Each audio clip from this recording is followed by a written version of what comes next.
everyone, welcome back to my channel. My name is Jordan and today we're going to be talking about some unpopular books, or just books that most people haven't heard of that I personally didn't like. Now, some of these books were recommended to me by friends, some of them I found via the internet, and some of them I just went to the bookstore and picked up on a whim.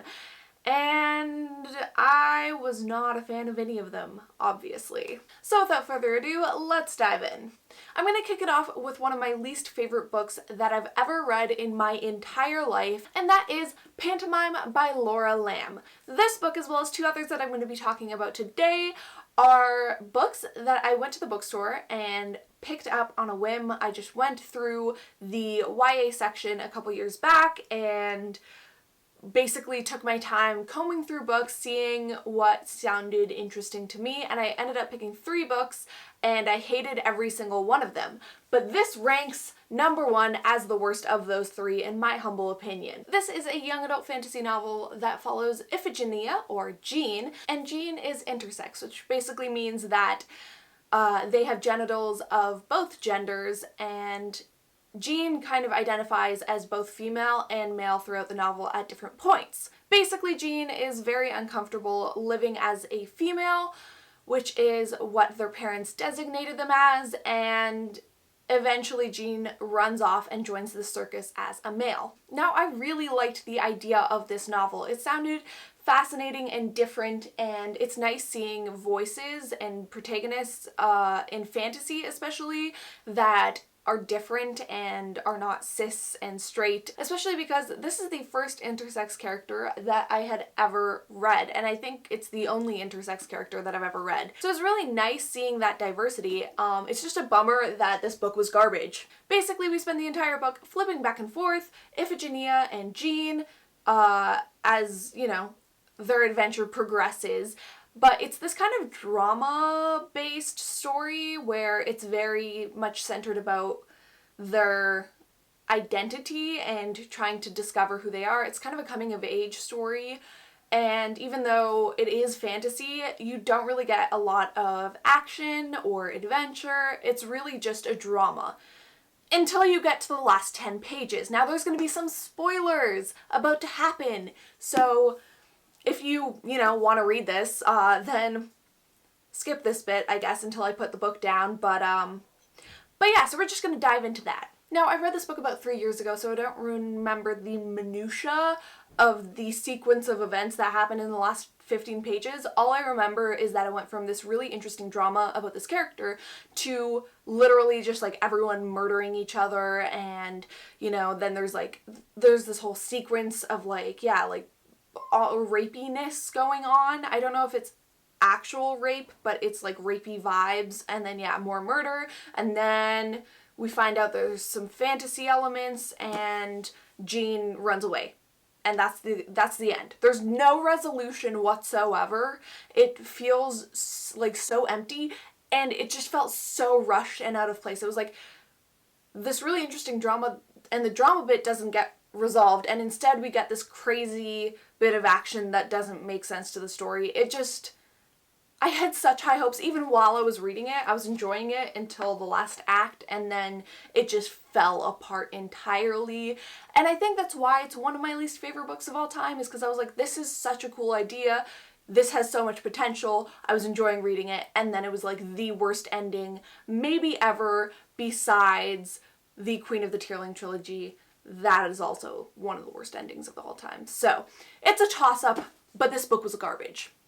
Okay, so this next book I picked up at a YA convention in Toronto, and I've already talked about it on my channel, so I will link my review to it in the description down below, and we're going to just kind of breeze past it. But it's 36 Questions That Changed My Mind About You, a novel by Vicki Grant. This book follows Hildy and Paul as they do the kind of viral 36 questions that, you know, are supposed to make you fall in love, and it's so poorly written. The characters are flat and unenjoyable. There's no character arcs. The drama is forced and annoying. The love that we're supposed to feel for the two protagonists, like the chemistry, the romance that's budding, it's not there. It doesn't exist. And all of the other... No, I lied. All of the characters are cliche.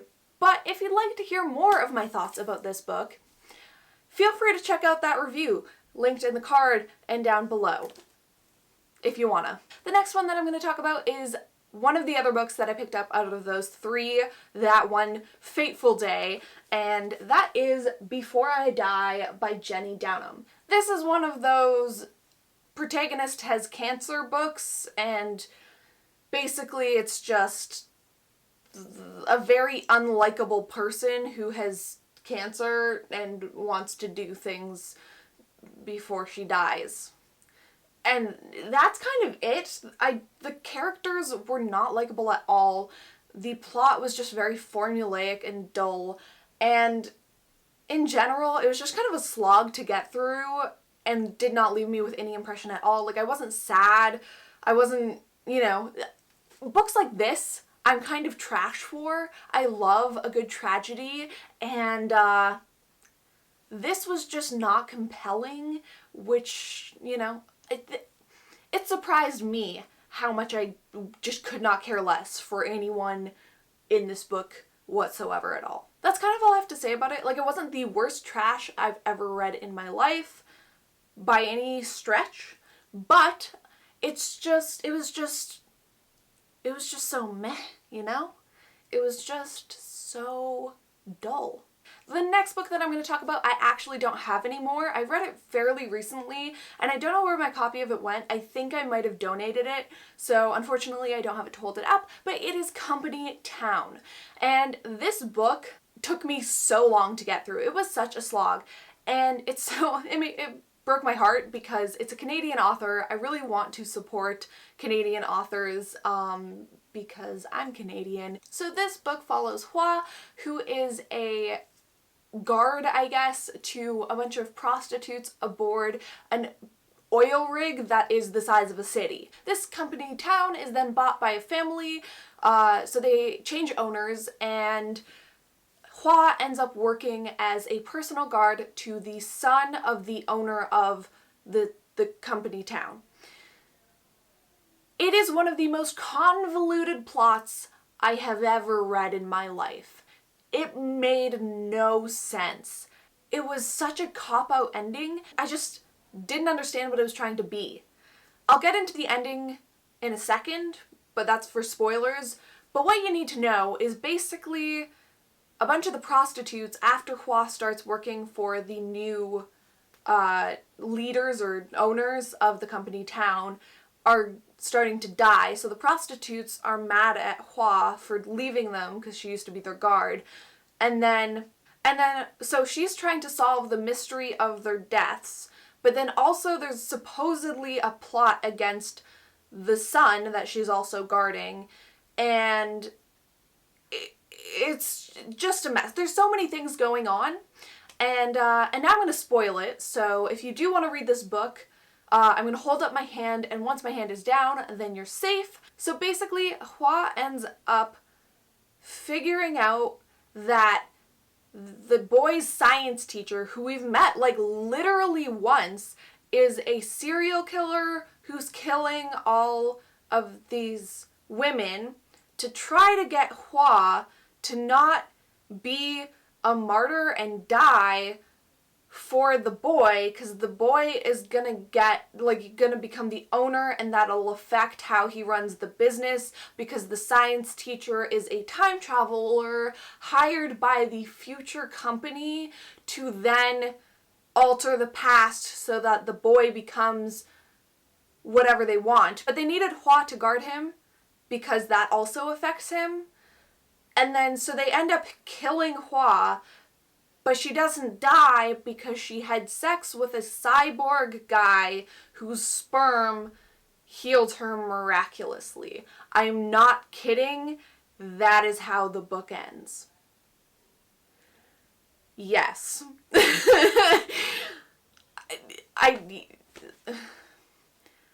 I honestly, I don't know what to say about it other than that. That is maybe the craziest ending I've ever seen in a book.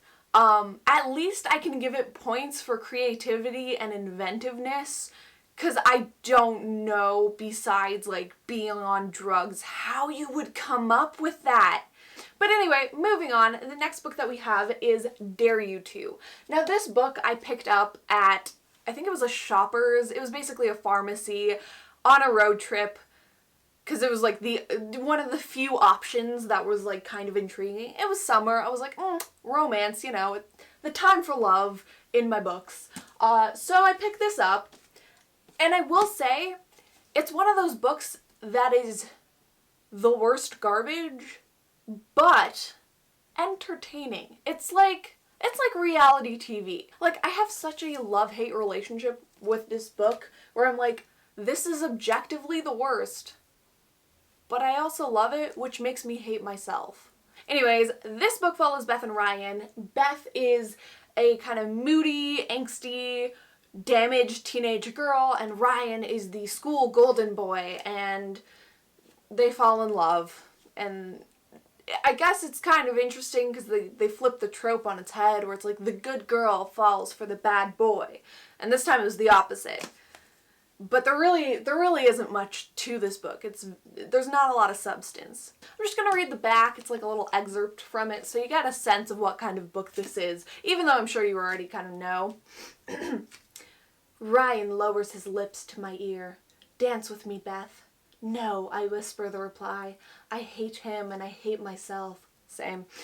For wanting him to touch me again. Yeah, that's it, and that's the kind of book that it is. Alright guys, you've made it to the last one, and this one is also one of the worst books that I've ever read, and it's also one of those 3 books that I bought that one day. I'm not sure how I managed to only pick up 3 books and have all of them be some of the worst that I've read in my entire life, but I did, and this is one of them. Project Cain by Jeffrey Gerard. This book has such an interesting idea and premise to it, and it absolutely breaks my heart that it was not very good. Basically, the protagonist of this book is a clone of Jeffrey Dahmer, who is a serial killer, and he figures out that he was basically a part of a government test to see if serial killers are innately serial killers or if it has more to do with nurture, because a lot of them were abused as children or had a lot of trauma in their life, and so that could be a cause of them being a serial killer. And so basically this book dives into the question of nature versus nurture, or so it says. It doesn't dive into this question of nature versus nurture, it just teases that on the back of the book. It's like, ooh, here's a really interesting idea. Are serial killers innately serial killers? We'll never know. Instead, what we get is a ridiculous plot that is action-adventure, I guess. It says up here it is a thriller. I'm not really sure about that. It definitely didn't thrill me, but anyways, all of these boys that are clones of the serial killers find out that they're clones of the serial killers and get loose into the world. But yeah, basically Jeff, our protagonist, finds out that he's part of this whole government conspiracy, and basically Jeff ends up with this ex-soldier guy, and they're trying to find the other clones, and it has absolutely nothing to do with nature versus nurture. It's very shallow. There's basically no character development. All the characters are really lackluster. The soldier, I was hoping for like this cool dynamic father-son kind of thing, brother-brother, you know, any of that. Not really. It was just a slog to get through. The pacing of this book was a nightmare. It's so slow, it's not even that long of a book. Like, the writing's pretty big, and it's like 350-ish pages, and oh my gosh, it took so long to read this book, and it was awful. It also just crams in a bunch of like serial killer history without actually incorporating it in interesting ways into the story, but it just fails on every front. Alright guys, so that is all I have for you today. If you did enjoy this video, please give it a thumbs up and subscribe to my channel. If you have heard of these books and have read any of them, please let me know in the comment section down below if you agree or if you disagree. Let me know your thoughts. Thank you so much for watching, and I will see you next time. Bye!